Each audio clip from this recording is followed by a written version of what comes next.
শুভাশিস বাবু, ইতিমধ্যে কিন্তু একটা ইরানের পক্ষ থেকে দাবি করা হয়েছে, ইরানের বিদেশমন্ত্রী বলছেন যে রাষ্ট্রপুঞ্জের নিয়ম মানেনি আমেরিকা, এবং এই যে বিষয়টা এটাকে তারা কড়াভাবে দেখছে, তাদের জনগণের স্বার্থে, নাগরিকের স্বার্থে তাদেরকে প্রোটেক্ট করার রাইট তাদের রয়েছে, এবং অন্যদিকে আমেরিকার যারা নাগরিক রয়েছে তারা কিন্তু এবারে ইরানের নিশানায়, এটা কিন্তু পরিষ্কারভাবে বলে দেওয়া হয়েছে ইরানের তরফে।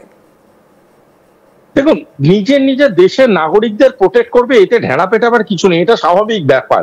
আমরাও যে নিজের দেশের নাগরিকদের ফিরিয়ে আনলাম তার জন্য আমরা আমাদের উদ্যোগটা নেব, তারা তাদের নাগরিকদের সাহায্য করবে, তাদের নাগরিকদের সহযোগিতা করবে, তাদের প্রাণে বাঁচাবে, এটা তো স্বাভাবিক যে কোনো রাষ্ট্রেরই একটা নীতি।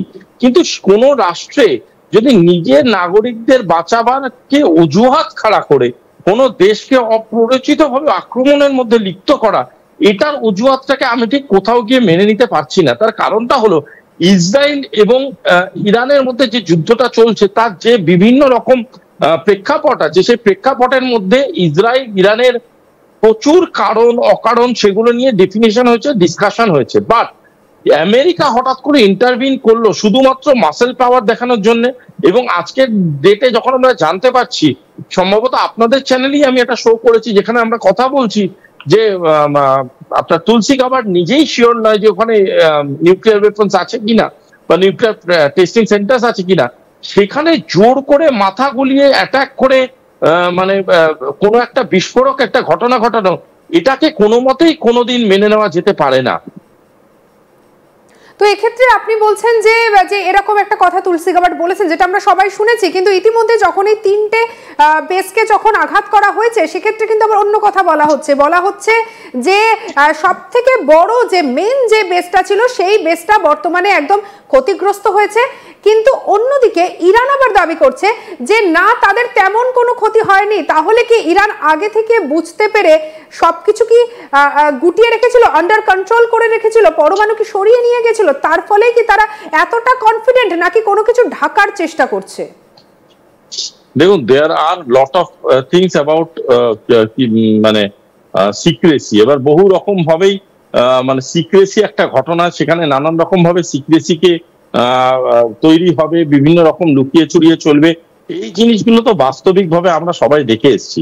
তবে এখানে বলে দেওয়া বা এখানে বোঝা যে কিভাবে কোন জিনিসটা কতটা সরিয়ে রেখেছিল, এটা আগে থেকে ন্যারেটিভ ওয়াইজ বহু লোক বহু কথা বলতে পারে, বাট আমার মনে হয় না আমেরিকান ইন্টেলিজেন্স মোজাড এতটাই ভুয়ো যে তারা না জেনে না শুনে একটা ফাঁকা জায়গায় অ্যাটাক করে দাবি করবে।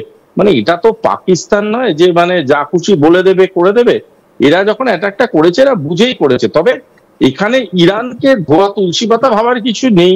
তবে হ্যাঁ, ইরানের হয়তো কোথাও গিয়ে আরেকটু আলোচনার রাস্তাটায় ভাবা উচিত ছিল, যেমন ইসরায়েলেরও বারংবার অ্যাটাক করার সময় তৃতীয় শক্তির ইন্টারফারেন্সটা নিয়ে আলোচনাটা অনেকটা বাড়ানো উচিত ছিল। থাকুন, তবে এই যে হামলা, এই হামলার পরে ট্রাম্প ঠিক কি জানিয়েছেন সেটা শোনাবো আপনাদের।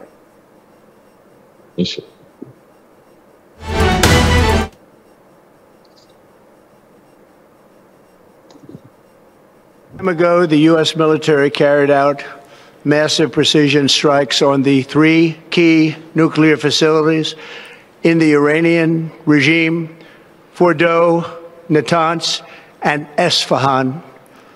Everybody heard those names for years as they built this horribly destructive enterprise.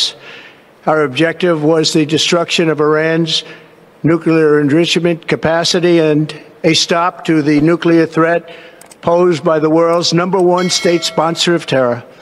Tonight, I can report to the world that the strikes were a spectacular military success.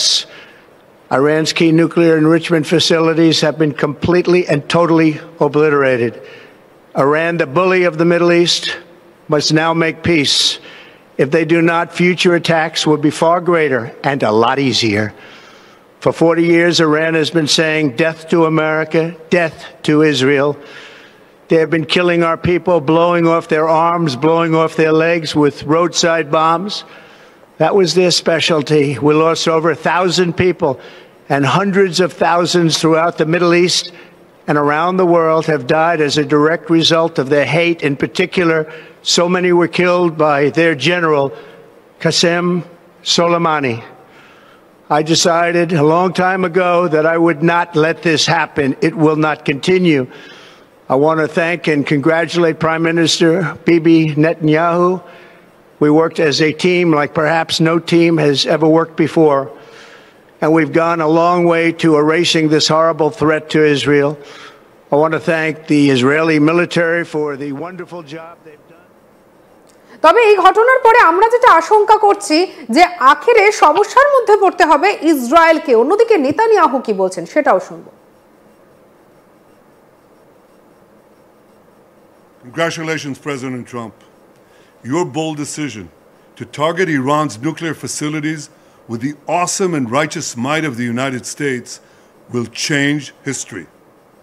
In Operation Rising Lion, Israel has done truly amazing things. But in tonight's action against Iran's nuclear facilities, America has been truly unsurpassed. It has done what no other country on earth could do. History will record that President Trump acted to deny the world's most dangerous regime the world's most dangerous weapons. His leadership today has created a pivot of history that can help lead the Middle East and beyond to a future of prosperity and peace. President Trump and I often say, peace through strength. First comes strength, then comes peace. And tonight, President Trump and the United States acted with a lot of strength. President Trump, I thank you. The people of Israel thank you. The forces of civilization thank you. God bless America. God bless Israel. And may God bless our unshakable alliance, our unbreakable faith. সুভাষবাবু, ইতিমধ্যে কিন্তু একটা ইরানের পক্ষ থেকে দাবি করা হয়েছে, ইরানের বিদেশমন্ত্রী বলছেন যে রাষ্ট্রপুঞ্জের নিয়ম মানেনি আমেরিকা, এবং এই যে বিষয়টা এটাকে তারা কড়াভাবে দেখছে, তাদের জনগণের স্বার্থে, নাগরিকের স্বার্থে তাদেরকে প্রোটেক্ট করার রাইট তাদের রয়েছে, এবং অন্যদিকে আমেরিকার যারা নাগরিক রয়েছে তারা কিন্তু এবারে ইরানের নিশানায়, এটা কিন্তু পরিষ্কারভাবে বলে দেওয়া হয়েছে ইরানের তরফে। দেখুন, নিজের দেশের নাগরিকদের প্রোটেক্ট করবে, এতে ঢেড়া পেটাবার কিছু নেই, এটা স্বাভাবিক ব্যাপার। আমরাও যে নিজের দেশের নাগরিকদের ফিরিয়ে আনলাম তার জন্য আমরা আমাদের উদ্যোগটা নেব, তারা তাদের নাগরিকদের সাহায্য করবে, তাদের নাগরিকদের সহযোগিতা করবে, তাদের প্রাণে বাঁচাবে, এটা তো স্বাভাবিক যে কোনো রাষ্ট্রেরই একটা নীতি। কিন্তু কোনো রাষ্ট্রে যদি নিজের নাগরিকদের বাঁচাবারকে অজুহাত খাড়া করে কোনো দেশকে অপরিচিতভাবে আক্রমণের মধ্যে লিপ্ত করা, এটার অজুহাতটাকে আমি ঠিক কোথাও গিয়ে মেনে নিতে পারছি না। তার কারণটা হলো ইসরায়েল এবং ইরানের মধ্যে যে যুদ্ধটা চলছে তার যে বিভিন্ন রকম প্রেক্ষাপট আছে, সেই প্রেক্ষাপটের মধ্যে ইসরায়েল ইরানের